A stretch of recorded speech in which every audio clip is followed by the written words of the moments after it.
दोस्तों, जब भी मैं विश्व भर के क्रिकेट लीजेंड्स को देखता हूं, जब भी इतिहास में जाता हूं, तो ढेरों सारे दिग्गजों के नाम आते हैं। वो खिलाड़ी जिन्होंने क्रिकेट में अपना नाम बनाया और फैंस के दिल में रहते हैं। अब इस बात में कोई शक नहीं कि टैलेंट का बहुत बड़ा रोल है। हार्ड वर्क भी मैटर करता है, लक भी मैटर करता है। जो किस्मत का मारा हो उसे अनलकी प्लेयर का तमगा भी मिल जाता है। जो डिसिप्लिन ना हो उसे वेस्ट मान लिया जाता है, जिसके चलते हम कुछ प्लेयर को वेस्टेड टैलेंट के तौर पर याद करते हैं और अक्सर बनकर अपना करियर तबाह कर जाते हैं। लेकिन इसके अलावा भी कुछ प्लेयर अंडर अचीविंग रह जाते हैं और ताजुब की बात है कि ना तो उनमें ऐसा कोई ऐब होता है और ना ही ऐसी कोई कंट्रोवर्सी। इसके बावजूद भी वो कभी अपने फुल पोटेंशियल तक पहुंच नहीं पाते हैं। आज हम कुछ ऐसे ही बदनसीब और अंडर अचीविंग खिलाड़ियों की बात करेंगे जिनमें एक्स्ट्रा ऑर्डिनरी टैलेंट था दुनिया जीतने का, लेकिन केवल मुट्ठी भरी आया इनके हाथ। लेकिन जिस बुलंदी और शोहरत तक ये पहुंच सकते थे उसका कुछ ही हिस्सा इनके हाथ लगा। तो चलिए शुरुआत करते हैं हमारे पहले नाम से, इमरान नजीर। अब जिसने भी 2007 टी20 वर्ल्ड कप फाइनल देखा था उसने ये जाना होगा कि उस वक्त केवल दो ही बल्लेबाज थे जो हमें अपने दम पर हरा सकते थे। एक तो मिसबाह उल हक जो कि आखिरी तक डटे रहे, दूसरे थे पाकिस्तान के सलामी बल्लेबाज इमरान नजीर, एक प्रॉपर अग्रेसिव टैलेंट जो कि गेंदबाजों का सरदर्द था। कट,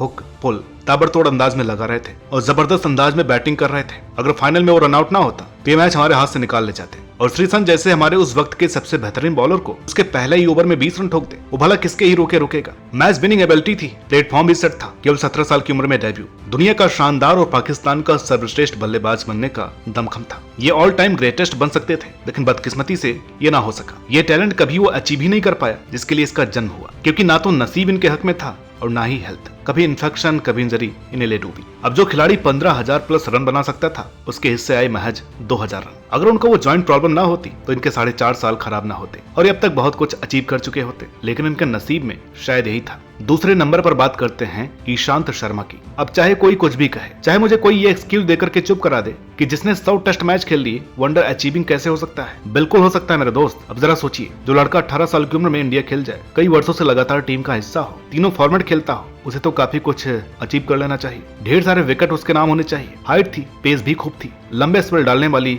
लॉन्गेविटी भी थी, फिटनेस थी, टैलेंट तो कूट कूट करके भरा था। अब जिसने रिकी पॉन्टिंग जैसे दिग्गज को अपनी उंगलियों पर नचाया हो वो कुछ न कुछ तो स्पेशल रहा ही होगा। 18 से कम 35 तक तो खेला होता और आगे भी खेल सकते थे, क्योंकि कोई मेजर इंजरी या डिसलोकेशन भी इनके करियर में नहीं रहा, जो कि इनके इलास्टिसिटी का सबूत है। अगर इन्होंने हर साल करीब 8 टेस्ट मैच भी खेला होता तो कम से कम 130 टेस्ट तो होने चाहिए थे, जिनमें 450 विकेट तो आराम से मिलते। इनके टैलेंट को देखा जाए तो 650-700 इंटरनेशनल विकेट तो बनते ही थे। अच्छी खासी स्पीड थी, पेस, बाउंस, ठीक ठाक एक्यूरेसी भी थी, अच्छे टप्पे पर बॉल डालना आता था। अगर हर साल एवरेज 15 ओडीआई का भी लगाया जाए तो कम से कम 200 ओडीआई, जिनमें 280-300 विकेट तो झटक सकते थे। लेकिन हुआ बिल्कुल इसका उल्टा। 2011 में जो बंदा अपनी पीक पर आ चुका था, जो 150 के पार गेंदबाजी करने लगा था, उसका करियर अजीबोगरीब गुमनामी में सिमट गया। 105 टेस्ट, सिर्फ 311 विकेट, ओडीआई खेले महज 80, 115 विकेट के साथ, और केवल 8 विकेट 14 टी20 में। ऐसा नहीं कि ये रिटायर हो गए, लेकिन रिटायर होने के अलावा कुछ बचा भी नहीं। आखिरी मैच खेला 33 की उम्र में, फिर टीम से छुट्टी। अब दिक्कत क्या पता है, एक तो खिलाड़ी होता है कि मुझे कमबैक करना है, टीम में वापसी करनी है, अपनी जगह बनानी है, खुद को प्रूव करना है, मगर इनमें वो फायर भी नहीं रहा।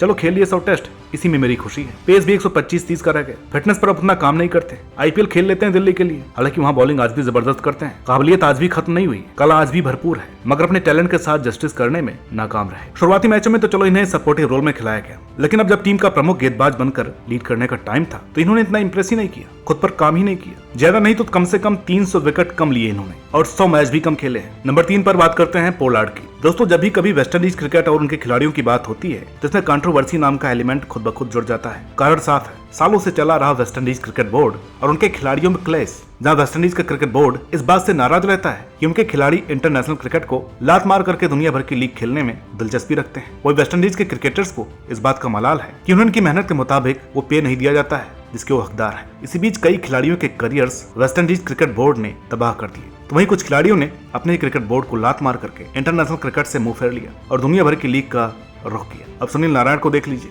खैर उन्होंने तो सन्यासी ले लिया। आंद्रे रसेल, उन्होंने तो चलो वापसी कर लिया। क्रिस गेल एक दिग्गज रहे जिनके साथ भी लुका छुपी चलती रही, मगर उनका करियर काफी बढ़िया रहा। उन्होंने वेस्टइंडीज की काफी समय तक खिदमत की, लेकिन इसी बीच एक खिलाड़ी का नाम जहन में आता है, वो थे करण पोलार्ड। एक ताबड़तोड़ बल्लेबाज, काफी शातिर गेंदबाज और गजब का फील्डर, एक ट्रू मैच विनर, जिसके अंदर काबिलियत थी वेस्टइंडीज को एक ऐसी बुलंदियों तक ले जाने की जो शायद उसने पहले कभी नहीं देखी थी। मगर ऐसा नहीं हो सका। 35 की उम्र में इन्होंने अपने क्रिकेट करियर से जब संन्यास लिया तो पीछे देखने लायक कुछ खास नहीं था। इनकी काबिलियत को देखें तो अक्सर इनकी गिनती दिग्गजों में होगी, लेकिन आईपीएल और दुनिया भर की फ्रेंचाइज क्रिकेट के आंकड़ों को देखकर दुख इस बात का है कि इंटरनेशनल क्रिकेट में इन्होंने वैसी छाप नहीं छोड़ी है। हाँ, कुछ झलकियां जरूर देखने को मिली, मगर वो काफी नहीं थी। पर्सनली कहूं तो ये डिजर्व करते थे एक दिग्गज बनना, काफी कुछ अचीव करना, लेकिन बहुत कुछ अंडर अचीविंग रह गया इस दिग्गज का करियर। नंबर 4 पर बात करते हैं क्रिस लैन। ये बंदा सिक्स हिटिंग मशीन है। भाई का अंदाजा लगाने के लिए सिर्फ एक शॉट काफी है। जरा सुनिए, शॉन टेट जैसा बॉलर जो 150 प्लस की गति से बल्लेबाजों की बखिया उधेड़ करके रख देता था, उसे कोई छक्का मार दे और वो भी 121 मीटर का, तो उस प्लेयर में कुछ बात तो जरूर होगी। दुनिया के दूसरे सबसे तेज गेंदबाज को इतनी बेरहमी से मारना, लेकिन उसने ऐसा कई बार किया, कई वर्ल्ड क्लास बॉलर्स के साथ किया, रख रख के छक्के मारता था। वहीं एक ऐसा खिलाड़ी भी था जिसने गेंद को ऑस्ट्रेलिया के विशाल स्टेडियम के भी बाहर मारने का दम था। जबरदस्त बल्लेबाज था, मगर कभी उसकी कद्र नहीं की गई। क्रिस लैन, जो कि आज एक बिग बैश लीग के दिग्गज के रूप में जाने जाते हैं, किसी वक्त आईपीएल में केकेआर के महत्वपूर्ण बल्लेबाज होते थे। आईपीएल में भी शानदार खेलते थे, लेकिन इससे बड़ा दुख और क्या होगा कि वो सब कमाल दिखाने का कभी इंटरनेशनल क्रिकेट में मौका मिला ही नहीं। चंद मैच और फिर गायब। T20 का धुआंधार बल्लेबाज जिसे देख करके बॉलर्स थर-थर कांपते थे, इंटरनेशनल क्रिकेट में अपनी एक दहशत फैला सकते थे, मगर ऐसा कुछ नहीं हुआ। नंबर 5 पर बात करते हैं एल्बी मॉर्कल की। कुछ बंदे होते हैं जिनमें अद्भुत अद्वितीय टैलेंट होता है। इतना टैलेंट होता है कि वो किसी को भी अपना फैन बना ले। हाथ में बल्ला उठा ले तो गेंद मैदान में कम, स्टेडियम के बाहर ज्यादा रहती है, और हाथ में गेंद हो तो स्टंप से एक साथ नहीं रहते। एक का तो बॉलिंग करियर ही कच्चा चबा गया है धुरंधर। नाम था एल्बी मॉर्कल। काम था विस्फोट करना। विराट कोहली को एक बार इतना मारा कि दोबारा उन्हें बॉल थामने की हिम्मत 3 साल तक नहीं हुई। एल्बी मॉर्कल में टैलेंट इतना लाजवाब था कि जैक कैलिस के बाद वैसा ही एक हरफन मौला खिलाड़ी साउथ अफ्रीका के पास था। फर्क सिर्फ इतना था कि नीचे से आकर इम्पॉसिबल काम को पॉसिबल कर सकते थे। हिटिंग की गजब की एबिलिटी थी, बॉलिंग में भी स्विंग कराने की काबिलियत थी। कोई भी मैच उठा करके देख लीजिए, परफॉर्मेंस डिसेंट ही आएगी, लेकिन इंटरनेशनल क्रिकेट में कभी वैसा क्यों नहीं हो पाया, ये मैं समझ नहीं पा रहा हूँ। कमी कहाँ रह गई, क्या गलती हो गई, या ये क्या सही नहीं कर पाए, ये समझ के परे है। ना तो कभी किसी से फालतू बातें करते देखा, ना कोई कंट्रोवर्सी। एक ट्रू जेंटलमैन थे, लेकिन जहां इनके भाई मॉर्ने मार्कल इतने बड़े खिलाड़ी बने, ये क्यों पीछे रह गए, ये सवाल अभी भी फैंस के मन में है। तो दोस्तों, उम्मीद करते हैं कि वीडियो आपको पसंद आई होगी। वीडियो अच्छी लगी हो तो प्लीज इसे लाइक करें, शेयर करें। चैनल पर नए हो तो प्लीज इसे सब्सक्राइब करना ना भूलें। मात्र 20% लोगों ने अभी तक चैनल को सब्सक्राइब किया है। 80% लोग चैनल को सब्सक्राइब किए बिना ही चले जाते हैं। तो जल्दी से जल्दी आप लोग 1 लाख सब्सक्राइबर्स कंप्लीट करवाइए, उसके बाद हम आपके लिए कुछ स्पेशल लेकर के आने वाले हैं। तो मिलते हैं आपसे अगली वीडियो में, तब तक के लिए नमस्कार।